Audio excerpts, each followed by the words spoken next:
Let's talk about how SQL physically stores its data.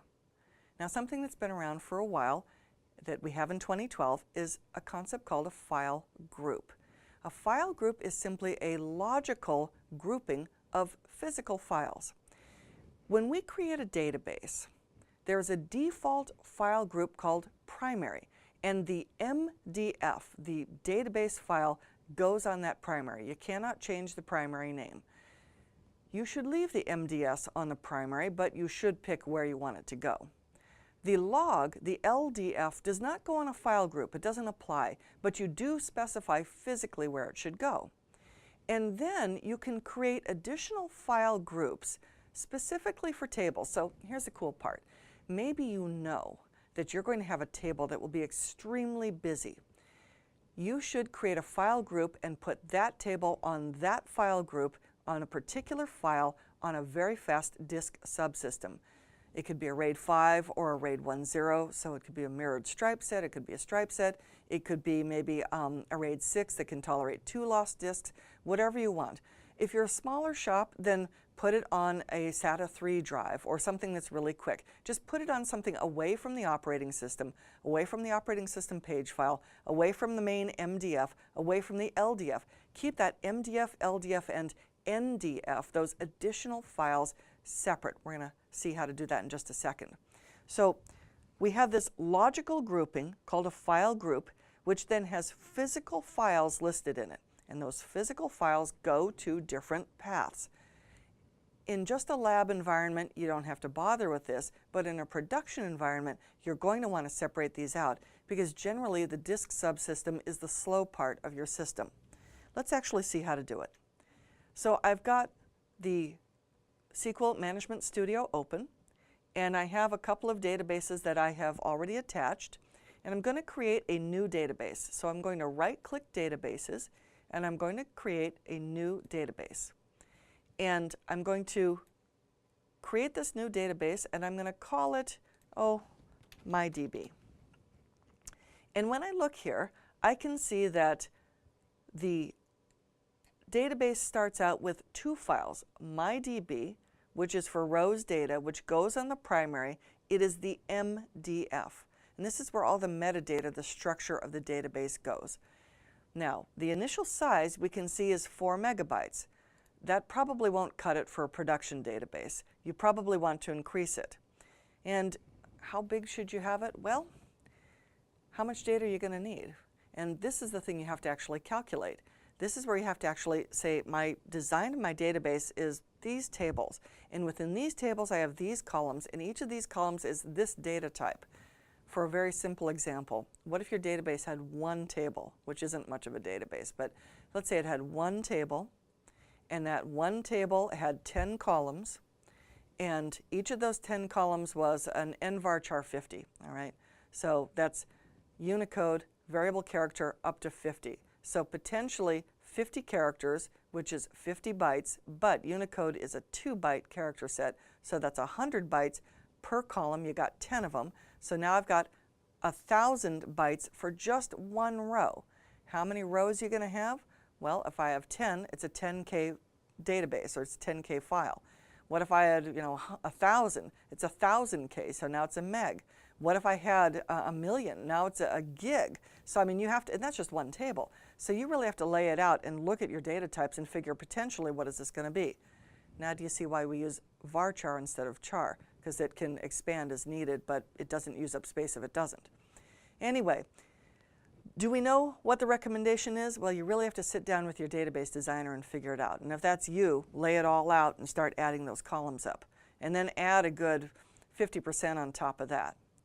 Now the next thing is auto growth. And I can see that this database right here is going to automatically grow by 1 megabyte, and it'll keep growing until we run out of disk space. Just grow unlimited. We can also see that the log is 25% of the database itself. And really that's a good recommendation. Have the transaction log be about 25% in size of the database. You may need it to be more or less, but that's a good starting point. And the log will grow by 10% until we run out of space. Now if you don't like this, click this little ellipse box next to it, and here I can see that the database is going to, I'm enabling auto growth. If you don't want it, if you want a max size and that's it, then turn this off. And then just specify the size and we're done. Of course, if you run out of space, the whole thing's going to come to a halt. If a transaction log runs out of space, the whole thing comes to a screeching crash. So we'll enable auto growth, and then we'll let it grow what? In percentage, in 10% chunks, in megabytes. So notice that it's encouraging 10%. That's the default. If you don't know, then just leave it as it is. And then is there going to be a maximum? Are we limiting it to a certain size? Or are we just going to let it go until the disk runs out of space? Totally up to you. Can do the same thing with a log. I can click the log here, and I can say, what is the growth? Is it going to auto grow?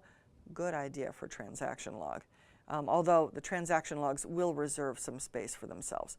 And how about the maximum size, and will it grow in percents or will it grow in megabytes?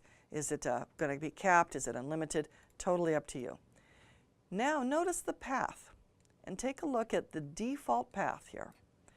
By default, this will go into /program files /Microsoft SQL Server /MSSQL 11. That's database version 110, meaning SQL 2012. /MSSQL /data. You browse and put it on that RAID 5, RAID 6, RAID 10, and you select wherever you want it to go.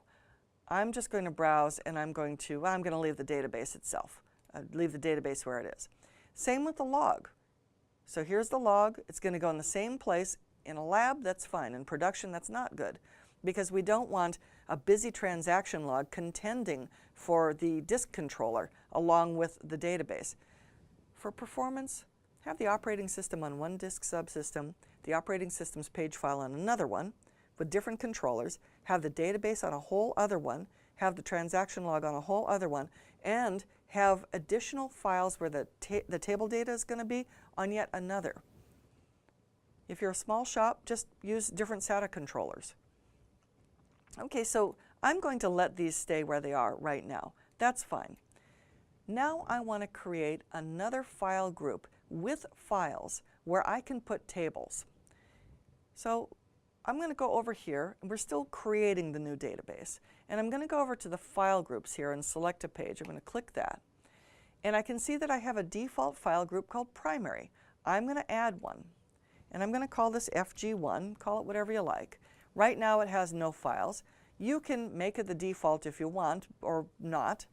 And we can make it read-only or not. In our case, we're not going to make this read-only because we have to put data into it. And maybe I'll add another one, and I'll call it FG2. So these are two different groupings.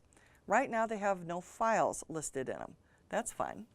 So I'm now going to go back to General, and I'm going to add some files, and I'm going to point to FG1 and FG2. So let me add down here, the Add button. I click that, and I'm going to call this File 1.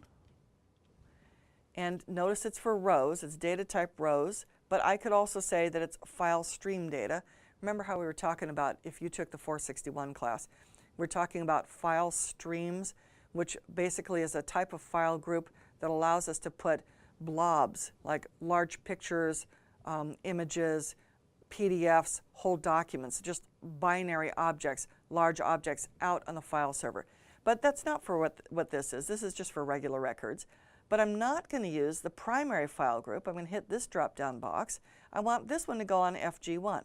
And I can set whatever size it is, but it's certainly not going to go in the same place as the database. You really should keep these things separate if you want to maintain good performance. So I'm going to click the path here, and I'm going to change this path. Let me scroll over a bit. Change this path, and I'm going to instead put it in a different place. Now I've just created sort of a fake little thing called disk 1, but you would put this one out on some RAID 10 or some other RAID 5, whatever disk subsystem you have. If you don't have any RAIDs, then put it on a whole other SATA drive.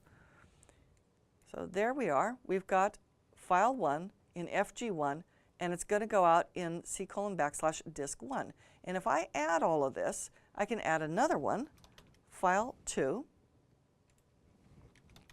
So maybe I'll put another busy table in a whole other location, and it's going to go on the file group 2, and its physical location is going to be in another path. So please remember, and I'll just put it here for right now. So please remember that file groups are just a logical container. You need to also specify file groups and where they physically go. Let me click OK, and all the stuff is being created. I now see that I have MyDB over here. I can right-click MyDB, I can go to the properties, and I can see properties of this thing. So I can see general information about it. I can see file groups. It's using primary, FG1, and FG2. I can go to Files, and I can see all the different physical files. And notice over here that File 1 and File 2 are NDFs. And if I actually go out in Windows Explorer, there they are, File 1 and File 2. And are they NDFs? Well, let's just expand the Explorer ribbon here. It's kind of a cool thing in Server 2012. Change our view, and let's add the file name extensions just so we can see. And sure enough, there they are, the NDFs. The next thing we're going to talk about is taking advantage of these things, partitioning tables.